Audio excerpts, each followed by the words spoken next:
सिकंदराबाद, उत्तर प्रदेश और सभी भारतवासियों को नमस्कार। आज तारीख क्या है? खैर, तारीख से ज़्यादा महत्वपूर्ण वो वक्त है जिसमें हम और आप जी रहे हैं।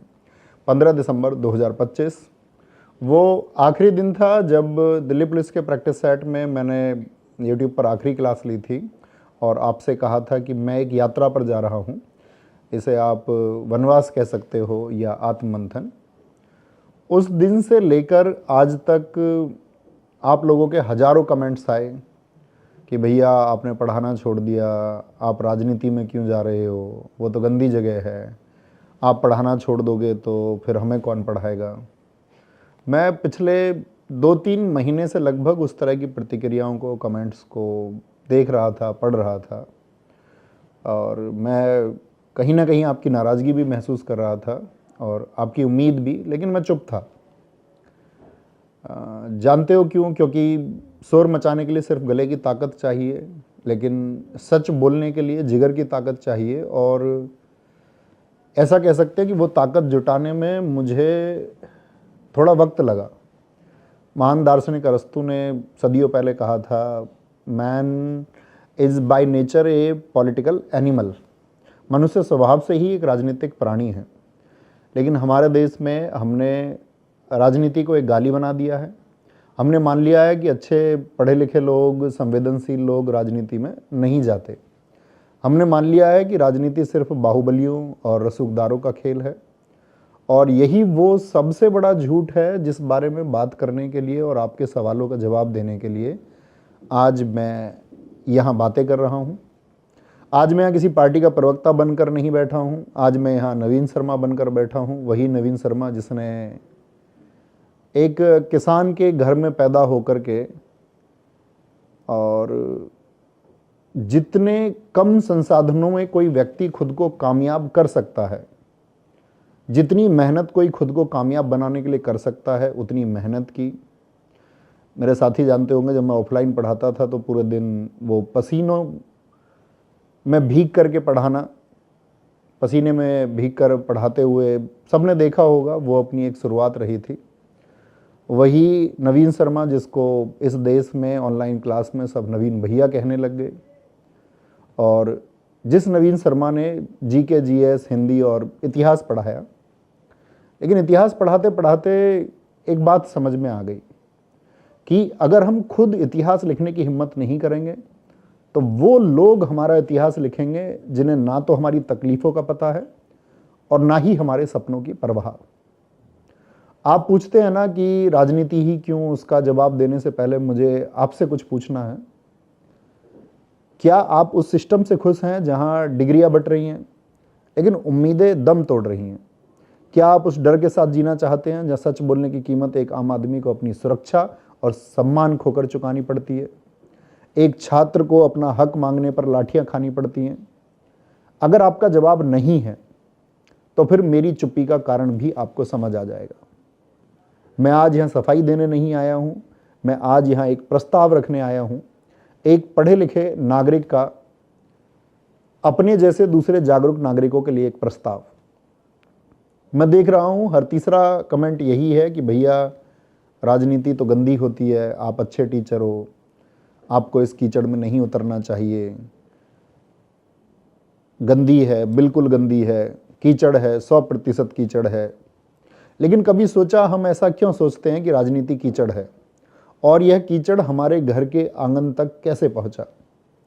क्योंकि हम जैसे पढ़े लिखे लोग, हम जैसे सभ्य लोग नाक मुंह सिकोड़ कर किनारे खड़े रहे। हमने कहा छोड़ो यार, ये हमारा काम नहीं है। प्लेटो ने हजारों साल पहले एक चेतावनी दी थी। उन्होंने कहा था राजनीति में हिस्सा ना लेने की सबसे बड़ी सजा यह है कि आप पर ऐसे लोग राज करते हैं जो आपसे कम योग्य हैं। आज हम यही सजा भुगत रहे हैं। मैंने अपनी ज़िंदगी के लगभग 10 साल इतिहास, भूगोल, संविधान, सब कुछ आपको पढ़ाया। मैंने बताया कि अधिकार दरअसल में होते क्या हैं। मैंने आपको बताया कि इस लोकतंत्र की ताकत होती क्या है। लेकिन जब मैं इन सब के बारे में सोचता था तो एक सवाल मुझे हमेशा परेशान करता था, क्या फ़ायदा उस इतिहास को पढ़ाने का जब वर्तमान में इस देश में पेपर लीक जैसी व्यवस्थाएं हो रही हों और उसके बदले में कोई सुनवाई ना हो। क्या फ़ायदा उस संविधान को रटाने को जब एक छात्र अपने हक के लिए सड़क पर निकले तो उसे लाठियाँ मिले। जिन माँ बाप का, बूढ़े माँ बाप का वो इस अपनी युवावस्था में सहारा बनना चाहता है, अगर वो लाचारी महसूस करे। मैं क्लासरूम में बैठकर आपका कैरियर तो बना सकता हूँ, लेकिन उस सिस्टम को कैसे ठीक करूँ जो नौकरी देने के नाम पर आपके साथ जुआ खेलता है। एक डॉक्टर मरीज को बचा सकता है, लेकिन अगर अस्पताल में ऑक्सीजन ही ना हो तो डॉक्टर क्या करेगा। मैं वही डॉक्टर हूँ जिसके पास शिक्षा रूपी दवाई तो है, लेकिन सिस्टम ऑक्सीजन की सप्लाई रोक कर बैठा है। इसलिए राजनीति में आने का फैसला मैंने शौक से नहीं लिया है। यह फैसला मैंने इसलिए लिया है कि सिस्टम में मौजूद इस गंदगी को हम सब मिलकर साफ कर सके। क्योंकि अब मुझे समझ में आ गया है कि अगर कीचड़ साफ करना है तो गंदे होने का जो डर है वो छोड़ना पड़ेगा। राजनीति में आने का फैसला मैंने किसी एक रात में नहीं लिया है। इस फैसले के पीछे बहुत, अगर मैं कहूँ तो हाँ, एक रात का जिक्र हम कर सकते हैं। आपको पता होगा 2024 जब 60,244 सिपाही भर्ती की वैकेंसी आई थी, हर घर में खुशी थी। मेरे पास भी लाखों बच्चे लाइव पढ़ रहे थे। अपने लाखों भाई बहन की आंखों में मैंने वो चमक देखी थी कि भैया इस बार वर्दी पहनकर बूढ़े माँ बाप का सहारा बनेंगे। लेकिन हुआ क्या, 17 और 18 फरवरी को वो तारीख, पेपर लीक। और सिर्फ पेपर नहीं लीक हुआ था, लाखों माँ बाप और छात्रों का भरोसा लीक हुआ था। उस दिन ऐसा लगा कि जो सब कुछ हम पढ़ा रहे हैं वो सब बेकार है। और सब तरीके से सबने अपनी अपनी तरह से बातें रखी। आप लोगों के लिए सड़क पर उतरने का एक फ़ैसला लिया। मैंने सोचा कि सरकार सुनेगी, सिस्टम सुनेगा। सिस्टम और सरकार ने सुना, लेकिन बदले में हमने क्या झेला। हमारे घर पुलिस भेज दी गई और परिवार के सभी लोगों का हाउस अरेस्ट कर लिया गया। दर्जनों पुलिस वालों ने हमारा घर और गांव कई दिनों तक घेर कर रखा।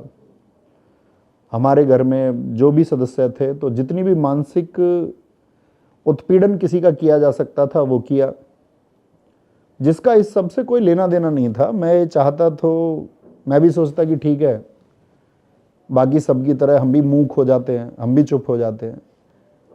लेकिन मैंने चुप ना रहने का फैसला किया और फिर अंत में लखनऊ आंदोलन में पहुंचने के लिए बहुत, मतलब छिपते छिपाते फ़ोन वगैरह सब बंद रख के हम पहुँचे। मेरे साथ लाखों छात्र वहाँ पहुँचे और सब लोगों ने यही बोला, मुझसे भी बोला, मुझे आज भी खूब याद है कि सब कुछ है, नाम है, करोड़ों छात्रों का सपोर्ट है, लाखों छात्रों को तुम सफल बना चुके हो, और मतलब इस सब की ज़रूरत क्या है। एक सवाल ये भी था कि जब तुम्हारे पास ये सब कुछ है तो तुम अपने पढ़ाए हुए छात्रों की लड़ाई सीधे तौर पर क्यों नहीं लड़ पा रहे हो। उस दिन मुझे एक बात समझ आई कि चाहे मैं कितना भी अच्छा पढ़ा लूँ, आप चाहे कितना भी अच्छा पढ़ लें, लेकिन अगर फैसला लेने वाली कुर्सी पर गलत आदमी बैठा हो और वो एक साइन करके मेरी और आपकी ज़िंदगी को बर्बाद कर सकता है। उस दिन मैंने निर्णय किया कि अब नाइंसाफ़ी होने पर सिर्फ मांगेंगे नहीं, अब उस जगह जाएंगे जहां फैसले किए जाते हैं। क्योंकि कीचड़ को साफ करने के लिए कीचड़ में उतरना ही पड़ेगा। बस वो इतनी एक सोच है कि जिसने मुझे यहाँ ला करके खड़ा किया। बहुत सारे लोगों का ये कहना है कि राजनीति में जाके क्या करोगे, आपका काम तो पढ़ाने का था, आप अच्छा पढ़ाते हैं, आप पढ़ाते रहिए, राजनीति से दूरी बनाइए। सिस्टम तो चल ही रहा है, लोगों का ये कहना है। कैसा सिस्टम, किसके लिए चल रहा है ये सिस्टम? मेरे घर के पास मेरी विधानसभा सिकंदराबाद में 1000 से ज़्यादा फैक्ट्रियां हैं। गिनते गिनते थक जाओगे, इतनी चिमनियां धुआं उगल रही हैं, सुनने में लगता है कि यहाँ तो कोई स्वर्ग होगा, हर घर में नौकरी होगी। लेकिन सच क्या है जानते हो? सच्चाई ये है कि इन फैक्ट्रियों में मेरे गांव के, मेरे विधानसभा के लोगों को नौकरी नहीं मिलती। उन्हें गेट से भगा दिया जाता है, और अगर गलती से रख भी लिया तो नौकरी पर नहीं, ठेके पर, कॉन्ट्रैक्ट पर रखते हैं। 10-12 हज़ार रुपए की वो गुलामी, जिसमें ना तो कोई इज्जत है, ना कोई बीमा सुरक्षा। और यह कहानी सिर्फ मेरे विधानसभा की नहीं है, यह कहानी हमारे देश प्रदेश के हर एक विधानसभा, गांव, शहर की कहानी है। आप पढ़ाई करते हो, आप बीटेक करते हो, एमए करते हो, कर्जा लेकर पढ़ाई करते हो, और जब डिग्री लेकर बाहर निकलते हो तो सिस्टम तुमसे कहता है कि जाओ 8,000 की नौकरी कर लो, या फिर किसी भर्ती के निकलने का 5 साल इंतज़ार करो। क्या इसके लिए हमारे माँ बाप ने पेट काट काट कर हमें पढ़ाया था? क्या इसके लिए हमने रात रात भर जाग कर किताबें रटी थी? जब मैं देखता हूँ कि एक तरफ बड़ी बड़ी बिल्डिंगें बन रही हैं और दूसरी तरफ पढ़ाए हुए हमारे छात्र इतने मजबूर हैं कि वो अपना खर्चा चलाने के लिए 300 रुपये की दिहाड़ी के लिए मजदूर है, या जो अपने सपने उसने देखे हैं कि मैं खुद को जल्दी से कामयाब कर लूँ, उसके लिए वो भटक रहे हैं, तो मुझे ये लगता है कि मैं तुम्हें झूठ पढ़ा रहा था।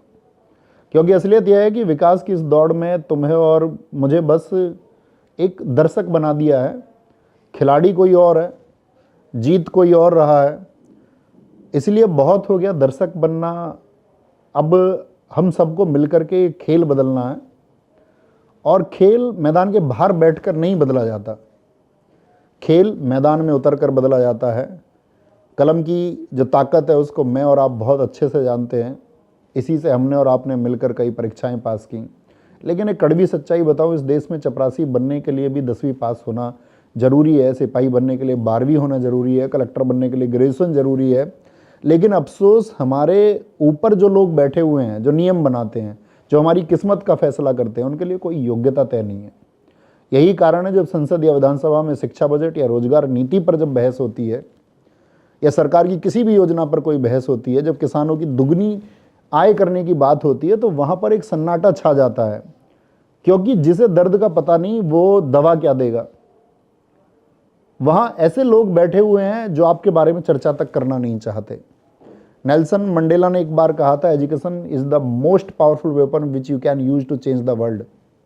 शिक्षा दुनिया को बदलने के लिए सबसे शक्तिशाली हथियार है। लेकिन मैं इसमें एक लाइन और जोड़ना चाहता हूं, शिक्षा हथियार तो है, लेकिन हथियार तब तक बेकार है जब तक उसे चलाने वाला हाथ सत्ता के पास ना हो। जरा एक पल के लिए कल्पना कीजिए, क्या होता अगर नीतियां बनाने वाला व्यक्ति ये जानता कि नॉर्मलाइजेशन का छात्रों पर क्या असर होता है। क्या होता अगर सड़क बनाने वाला मंत्री यह जानता कि किसान की जमीन का उचित मुआवजा और फसल के अच्छे दाम क्या होने चाहिए। बाबा साहब अम्बेडकर, जो खुद दुनिया के सबसे पढ़े लिखे नेताओं में से एक थे, उन्होंने कहा था, शिक्षित बनो, संगठित रहो और संघर्ष करो। हम शिक्षित हो गए, शायद संगठित भी हो रहे हैं, लेकिन संघर्ष हमने दूसरों के भरोसे छोड़ दिया है। आज मैं आपसे यही कहने आया हूं कि राजनीति में नेता बनने के लिए मैं नहीं आया हूं। नेताओं की बहुत भीड़ लगी पड़ी है। मैं राजनीति में आपकी आवाज़ और कलम की ताकत बनने आया हूं। मैं चाहता हूं कि जब विधानसभा में कोई बिल पास हो तो उस पर साइन करने वाले हाथ किसी अनपढ़ या बाहुबली के ना हो, बल्कि वो एक ऐसे व्यक्ति के हो जिसने गरीबी, बेरोजगारी और संघर्ष को किताबों में नहीं, अपनी जिंदगी में पढ़ा है। शहीद आजम भगत सिंह जी कहते थे, व्यक्ति जब तक व्यर्थ है जब तक वह अपने समाज और अपने देश के लिए उपयोगी ना बन जाए। तो आज मेरा सवाल आपसे यह है कि क्या आप तैयार हैं एक ऐसे प्रयोग के लिए जहां योग्यता कुर्सी पर बैठेगी, सिफारिश, बाहुबल या रसूख नहीं। राजनीति में भाषणबाजी बहुत होती है, लेकिन प्लान बहुत कम लोग बताते हैं। मैं आज आपको यह बताने नहीं आया हूं कि मैं क्या करूंगा, बल्कि यह बताने आया हूं कि कैसे करूंगा। मेरी विधानसभा सिकंदराबाद 64 के लिए और एक तरह से पूरे देश के लिए मैंने 4 स्तंभ, 4 पिलर्स तैयार किए हैं। पहला, रोजगार और स्वाभिमान। जैसा मैंने कहा, हमारे यहाँ 1000 से अधिक फैक्ट्रियां हैं। हमारे युवाओं को वहाँ नौकरी नहीं मिलती, क्योंकि कहा जाता है कि उनके पास स्किल नहीं है, उनके पास वो योग्यता नहीं है जिससे उनको काम मिले। मेरा वादा है, सिर्फ नौकरी नहीं मांगेंगे, हम स्किल मैनेजमेंट सेंटर बनाएंगे जहां आपको coding, AI, data entry, computer साक्षरता और डिजिटल मार्केटिंग की मुफ्त ट्रेनिंग हमारी तरफ से मिलेगी, ताकि जब आप फैक्ट्री के गेट पर जाएं तो ठेकेदार आपको मजदूर समझकर नहीं, हुनरमंद समझ करके काम दे। हमारा लक्ष्य है विधानसभा के 20,000 युवाओं को रोजगार दिलाना। दूसरा, शिक्षा। गांव का बच्चा पीछे क्यों रह जाता है? क्योंकि उसे माहौल नहीं मिलता। मेरा संकल्प है हर गांव में एक डिजिटल लाइब्रेरी और हर 6 महीने में एक स्कॉलरशिप टेस्ट होगा। जो टॉप 10 बच्चे निकलेंगे उनकी पढ़ाई का पूरा खर्चा उन्हें गोद लेने की जिम्मेदारी मेरी होगी, जब तक वो अपनी मंजिल तक नहीं पहुंच पाते। तीसरा, मेरी बहनों के लिए, अक्सर बेटियों के लिए पढ़ाई जो है पैसों की कमी से छूट जाती है। मेरी लिखी हुई कॉम्पिटिटिव एग्ज़ाम की सारी किताबें, चाहे स्टैटिक जीएस हो या जीएस की अन्य किताबें हों, जीएस सुधा हो, हिंदी की बुक हो या अन्य किताबें, मेरी विधानसभा की हर बहन को निःशुल्क मिलेंगी। अगर इसके बाद भी किसी संसाधन की कमी पड़ी उनको तरक्की के लिए, तो आपका भाई उसे पूरा करेगा। और एक दिन ऐसा भी आएगा कि मैं अपने प्रदेश और देश के हर असहाय भाई बहन के लिए ऐसा करूं जिन्हें सच में ऐसी चीज़ों की ज़रूरत है। चौथा, पर्यावरण और सेहत। हम विकास के नाम पर सांस लेना कभी नहीं भूल सकते। मैं वादा करता हूं कि 2026 के अंत तक हम 1 लाख पेड़ लगाएंगे और युवाओं के लिए एक स्पोर्ट्स कॉम्प्लेक्स बनाएंगे जहां अच्छे कोच होंगे, ताकि हमारा टैलेंट जो है वो खेतों में दम ना तोड़े, स्टेडियम में मेडल जीते। और मैं अपने क्षेत्र के किसानों के लिए हर संभव एक कोशिश करूंगा जिससे उन्हें फसलों के दाम अच्छे मिले, ताकि खेती में वैज्ञानिक पद्धति और उपजाऊ बीजों का इस्तेमाल हो, जिससे उनकी जो पैदावार है वो बढ़ पाए। हम ऐसे एक कृषि केंद्र का निर्माण करेंगे जहां पर हमारे किसानों को वैज्ञानिक पद्धति से खेती करने और तकनीक का इस्तेमाल करना सिखाया जाएगा, ताकि वो अपना उत्पादन बढ़ा पाएँ। हम ऐसे बीज के केंद्र बनाएंगे जहां पर अच्छी गुणवत्ता वाले फसलों के बीज किसानों को आसानी से मिल सकें। और इसमें एक काम और किया जा सकता है कि हर गांव पंचायत में ऐसे स्मार्ट सार्वजनिक स्थल बनाए जाएं जहां बड़े बुजुर्ग बैठकर देश दुनिया की खबरें और अन्य चीज़ों के बारे में जानकारी प्राप्त कर सकें। मेरी यह बात कोई चुनावी जुमला नहीं है। मैं ऐसा इसलिए कह पा रहा हूं कि मुझसे पढ़ने वाले मेरे छोटे बड़े भाई बहन, मुझे जानने वाले मेरे अपने लोग यह जानते हैं कि मैं हवाई बातें नहीं करता, और ये एक शिक्षक की भी शपथ है। और मैं इस बात के लिए आपको भरोसा दिलाता हूं कि ये 4 संकल्प तो मैं पूरे करके रहूंगा और अपने हर वादे पर हमेशा खरा उतरा हूं। आपको पता है कि मुझे करोड़ों बच्चे यूट्यूब पर ऑनलाइन माध्यम से फ्री में पढ़े, और आज तक भी मैंने किसी अपने पेड कोर्स को लॉन्च नहीं किया। और मैं चाहता तो अपना खुद का जीएस या हिंदी का पेड कोर्स लॉन्च करके बच्चों से करोड़ों रुपए कमा सकता था, पर मैंने ऐसा नहीं किया, क्योंकि मेरे पढ़ाने का सबसे बड़ा उद्देश्य यही था कि शिक्षा उस गरीब, शोषित और मजदूर के बच्चे तक पहुँचे, उस अंतिम छोर तक पहुँचे, उस छात्र तक पहुँचे जो पैसे की तंगी की वजह से या आर्थिक अभाव की वजह से उस शिक्षा को नहीं पा रहा था। आप भली भांति जानते हो कि अब तक हमने जितने भी छात्रों को पढ़ाया उनमें 8 लाख से ज़्यादा बच्चे सरकारी नौकरी पा चुके हैं। वो घर रोशन हो चुके हैं। उन घरों में बहुत खुशी आई है जिन लोगों ने मेहनत की और ख़ुद को कामयाब भी बनाया। आज उत्तर प्रदेश के हर गली मोहल्ले, हर गांव में आपको हमारे पढ़ाए हुए सफल छात्र मिल जाएंगे। और बहुत सारे तो ऐसे गांव हैं जहां पर अपने पढ़ाए हुए 20-20, 30-30 युवा और युवती सरकारी नौकरी लग चुके हैं। और आपको बहुत सारे ऐसे गांव मिल जाएंगे जहां पर हर गांव में लगभग 100-200 बच्चे हर गांव में हमसे पढ़ने वाले बच्चे हैं। आज चूँकि प्रदेश भर में लगभग 2 करोड़ छात्र हमसे पढ़ रहे हैं और सभी वयस्क हैं, सभी 18 वर्ष से ऊपर के हैं। वैसे अक्सर लोग मुझसे ये बातें भी पूछते हैं, सर इतना अच्छा चल रहा है, सब लाखों बच्चे प्यार करते हैं, आपको आदर्श मानते हैं, आपके बताए हुए रास्ते पर चलते हैं, इस प्रकृति ने आपको सब कुछ दिया है, जिस चीज़ के व्यक्ति ख्वाब देखता है आपके पास में वो सब कुछ है, फिर क्यों राजनीति की आग में हाथ डाल रहे हो? सच कहूँ, अगर मुझे सिर्फ पैसा कमाना होता या सिर्फ अपनी ज़िंदगी बनानी होती तो शायद मैं कभी राजनीति की तरफ मुड़कर भी नहीं देखता। ईश्वर की कृपा और आप सब लोगों के प्यार से जितना मुझे मिला है, एक साधारण किसान के बेटे के लिए ये बहुत ज़्यादा है। लेकिन ऐसी सफलता का क्या मतलब जब आप लोगों के दुख और तकलीफ में उनके काम ना आ सको। मेरे पास सब कुछ है, लेकिन वो एक सुकून नहीं है जब मैं किसी गरीब बच्चे को फीस की वजह से पढ़ाई छोड़ते देखता हूँ, या किसी बीमार या बुजुर्ग की जो हालत है वो एक इलाज के लिए भटक रहा है, एक किसान फसल के अच्छे दाम ना मिलने की वजह से हताश है, तो मुझे मेरी खुद की सारी सफलता बहुत छोटी लगने लग जाती है। लेकिन मैं आज सबके सामने लाइव एक संकल्प ले रहा हूँ, और यह संकल्प किसी एक नेता का नहीं, एक शिक्षक का है। मैं सत्ता का भूखा नहीं हूँ, मैं एक सिपाही की तरह काम करना चाहता हूँ, क्योंकि मैं भी एक गरीब का बेटा हूँ। हमने भी गरीबी में उस जीवन को जिया है, बहुत संघर्ष करके सफलता तक पहुँचे हैं। मैंने गरीबी को सिर्फ किताबों में नहीं पढ़ा है, उसको हमने जिया है। इसलिए गरीब का दर्द समझना मेरे लिए कोई राजनीतिक ड्रामा नहीं है, बल्कि वो मेरा खुद का बिताया हुआ जीवन है। मेरा वादा है आपसे, चाहे मैं विधायक बनूं, चाहे हम कहीं भी पहुँचे, लेकिन नवीन शर्मा कभी बदलेगा नहीं।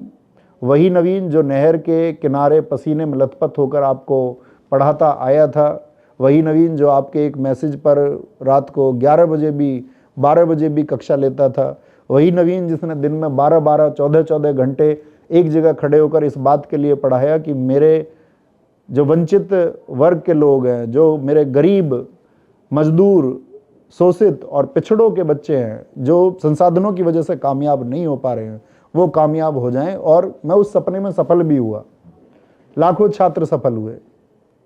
यह चुनाव आपकी उन उम्मीदों की जीत के लिए है, यह चुनाव मेरी जीत के लिए नहीं है। मैं आपसे वादा करता हूं हर समय आपके बीच में रहूंगा। साथ में यह चुनाव उन उम्मीदों के लिए भी है जो सिस्टम की फाइलों में कहीं दब गई हैं। मैं आपसे वोट नहीं मांग रहा, मैं आपसे आपका विश्वास मांग रहा हूं, क्योंकि वोट तो 5 साल में एक बार पड़ता है, लेकिन विश्वास जिंदगी भर का होता है। साथियों, मैंने आपसे अपनी बात कह दी, मेरा मन शायद थोड़ा सा हल्का हो गया, लेकिन अभी बारी आपकी है। ये लड़ाई हमने पिछले लगभग 6 महीने से शुरू की हुई है। मैं गांवों को साफ कर रहा हूँ, मैं गांव में पेड़ लगा रहा हूँ, मैं बच्चों को निःशुल्क शिक्षा देने का प्रयास कर रहा हूँ, मैं सभी लोगों से वार्तालाप कर रहा हूँ। लेकिन पिछले 6 महीने में जब मैं घर घर, व्यक्ति व्यक्ति तक पहुंचने के प्रयास में, उनके सुख दुख में उनके साथ में होने के प्रयास में हूं, तो मैं ये मान रहा हूं कि ये लड़ाई सिर्फ मेरी नहीं है, क्योंकि मैं तो एक अकेला इंसान हूं और ऐसा भी हो सकता है कि शायद मैं हर घर, हर दरवाजे तक ना पहुंच पाऊं। जबकि मेरा प्रयास ये है कि मैं एक पैदल यात्रा करने वाला हूं जिसमें कि मैं हर घर घर तक पहुंच सकूं।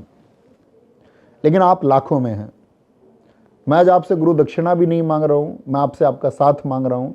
अगर आपको लगता है कि एक किसान के बेटे को, एक शिक्षक को विधानसभा में होना चाहिए, अगर आपको लगता है कि सिकंदराबाद की फैक्ट्रियों में हमारे भाइयों को रोजगार मिलना चाहिए, अगर आपको लगता है शिक्षा, स्वास्थ्य और अच्छी सड़क और नाली भीख नहीं है, ये हमारे अधिकार है, तो मेरी आवाज़ बनिए।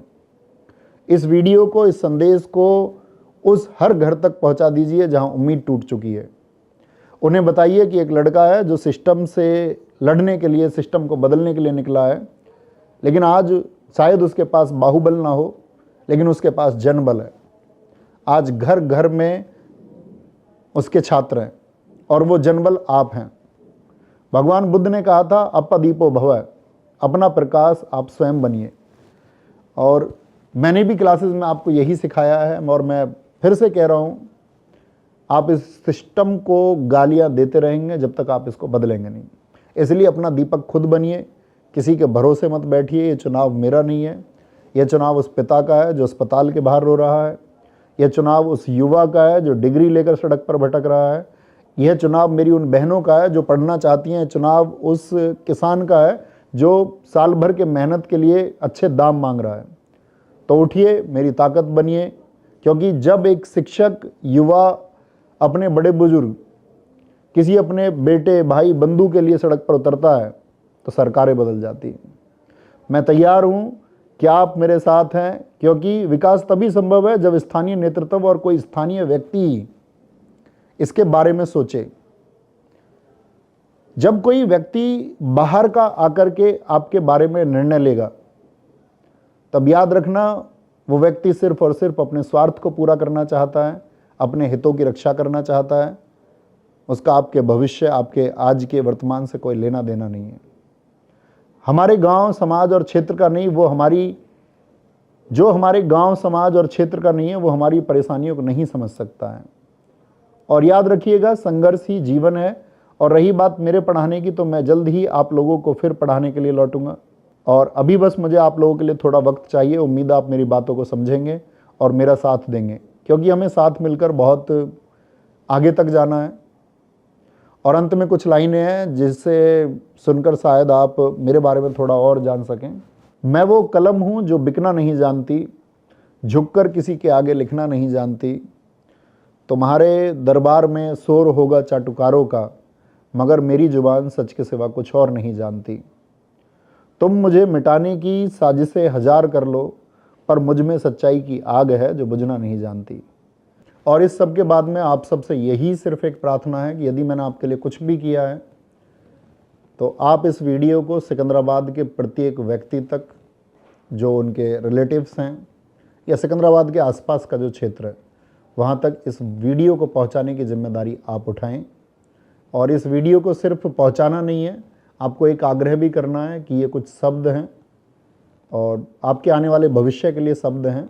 यदि आप इन शब्दों को इग्नोर कर देंगे और आप सोचेंगे कि नहीं हमें तो इसके परे कुछ और सोचना है, तो आपका आने वाला भविष्य आप ही तय कर रहे होंगे। तो यही रिक्वेस्ट करता हूँ कि ये वीडियो हर एक मेरे युवा साथी, हर एक मेरे बुजुर्ग तक पहुँचना चाहिए। मेरा ये संदेश उनको सुनना चाहिए। और जितने भी साथी मेरे इस संदेश को अब तक सुन रहे हैं उन सबको, मेरे बड़े बुजुर्गों को मैं चरण स्पर्श यहीं से करता हूँ। नमस्ते मेरे सभी युवा साथियों को, नमस्ते पूरे सिकंदराबाद को नमस्ते। धन्यवाद। जय हिंद, जय भारत, जय मां सरस्वती।